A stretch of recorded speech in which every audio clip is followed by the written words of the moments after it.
So, let's start. Number 9, a stick.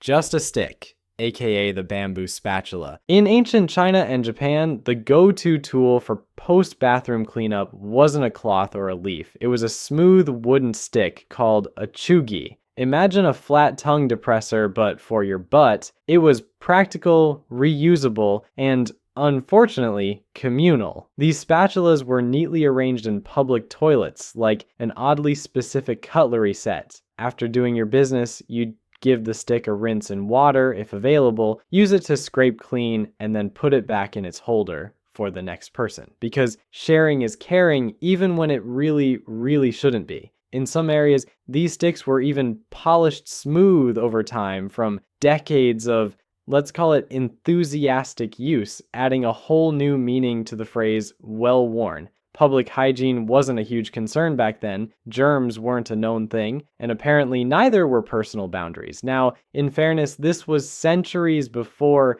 Charmin or plumbing. You had to make do with what you had, and if what you had was a stick and a nearby bucket, then that stick became the MVP of the hygiene world. It was durable, biodegradable, and refreshingly low-tech, just deeply unsettling. Imagine today's public restroom experience if everyone just passed around one single wooden scraper. Modern society would collapse, yet back then, this was innovation. It's a reminder that sometimes historical efficiency comes at the price of collective discomfort and a strong immune system. Number 8. Roman sponge on a stick, aka the X-Treme loofah. The Romans, known for engineering marvels and wild parties, also gave us one of the most awkward bathroom tools ever, the tersorium. It was a sponge tied to a stick, dunked in salt water or vinegar and reused in public toilets. Basically the ancient version of flushable wet wipes minus the flushable part, or the sanitary part. If you were lucky, the sponge was still damp from the vinegar. If you weren't, well, you just hoped the last guy was neat. When you were done doing your Roman business, you'd reach for the tersorium, give it a rinse, maybe, and clean yourself up. Then you'd return it to its communal vinegar bucket like a polite citizen. Sometimes those buckets sat in the corner collecting a suspicious mix of liquid that was mostly vinegar, but also carried other aromas. It was the original clean, reuse, repeat method, except instead of being sustainable, it was mostly just gross.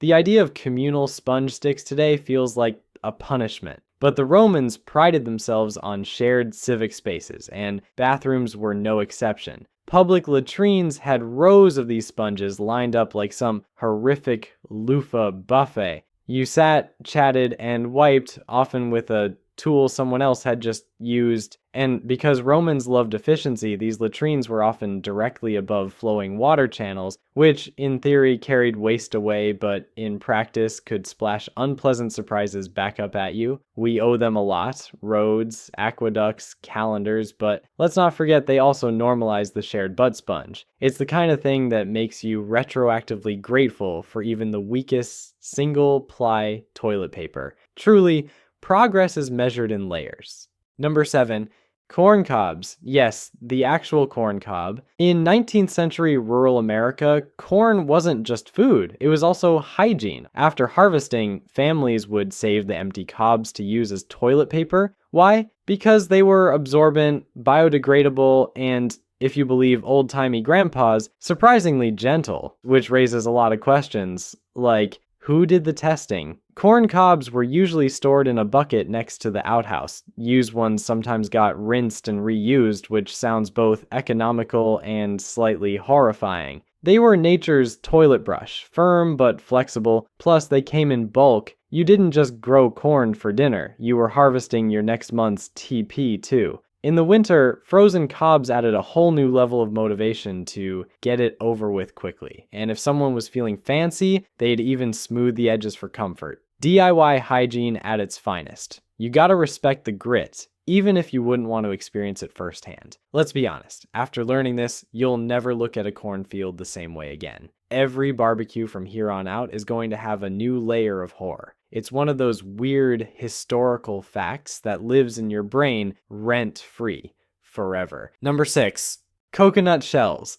In tropical regions like India, the Philippines, and Indonesia, coconut shells weren't just kitchen waste. They doubled as bathroom tools, and not the soft outer husk either. We're talking about the hard, scraped out inner shell. So basically, wiping with a chunk of a tree nut, bold move, the edge of the shell could be used to scoop or scrape. It wasn't exactly comfortable, but it was effective. Coconut shells were everywhere, they didn't cost anything, and they didn't clog up rivers or drains. From an ecological standpoint, 10 out of 10. From a comfort standpoint, it was somewhere between sandpaper and medieval torture. This method was all about resourcefulness. People used what was around, but using a brittle, jagged half shell required real technique, or a high tolerance for risk. Slip-ups could leave lasting impressions, both emotionally and physically. Still, there's something oddly admirable about the sheer practicality. It's like the survivalist's choice of toilet paper. If Bear Grylls had lived in 15th century Malaysia, this would have been his go-to. Brutal, sustainable, and weirdly respectable. Number 5.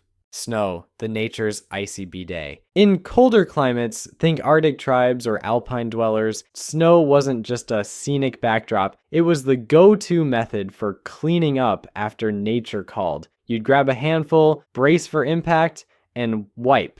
It was fast, free, and so cold it probably closed your pores forever. Some people didn't just improvise, they made snowballs. Dedicated to wiping snowballs. It added structure and maybe some psychological comfort. Just don't ask too many questions about the reusability or labeling system. A case of mistaken snowball identity could lead to problems. Cold as it was, snow had its upsides. It was soft, left no residue, and melted away without a trace. From a sanitation point of view, it's kind of genius. From a body temperature point of view, it's like giving your rear end a frostbite handshake. Still, you've got to admire the logic. When there's no toilet paper for miles and trees are buried under snowdrifts, you adapt. Sure, it's horrifying to think about, but also kind of impressive. Humans, the species that looked at a snowstorm and said, "That'll do." Number 4, the left hand. In many parts of the Middle East, South Asia, and Africa, toilet paper wasn't, and still often isn't, the go-to method for cleaning up. Instead, people traditionally used water and their left hand. It might sound crude, but it was actually a lot more hygienic than many other methods on this list. If you're imagining chaos, keep in mind there was usually a water jug, lota, involved, and a whole technique that was passed down generations. Because of this, the left hand took on a symbolic role in many cultures. It was the designated bathroom hand. That's why eating, greeting, or handing things to others with your left is still considered disrespectful in these regions. It wasn't just social etiquette, it was sanitation logic. Don't shake with the wipe hand, and honestly, when done properly with soap and water, it's cleaner than dry paper. Think about it. If you got something gross on your arm, would you wipe it with a dry napkin and call it a day? Nope.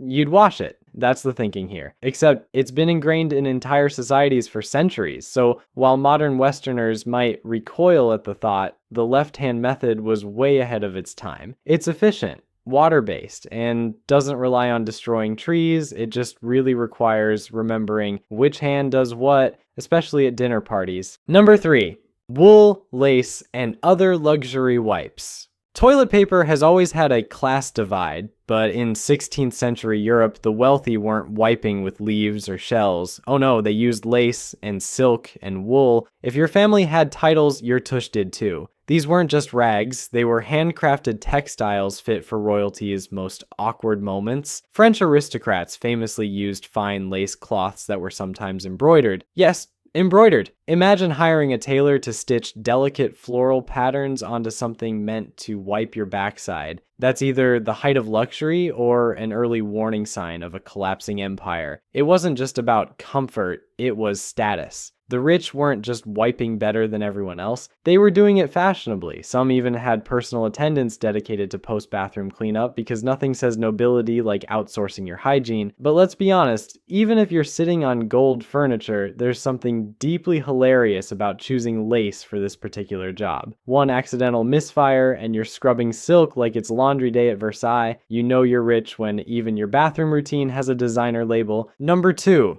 Broken pottery shards. the ancient Greek nightmare. Ancient Greece gave us democracy, philosophy, and butt-scraping shards of pottery. These were called ostraca, and while they were mostly used to cast votes or exile people, they doubled as personal hygiene tools in public toilets. Yes, you hear that correctly, wiping with sharp-edged broken ceramics. The cradle of civilization had splinters in weird places. To be fair, they tried to smooth the edges, but let's not pretend this was comfortable.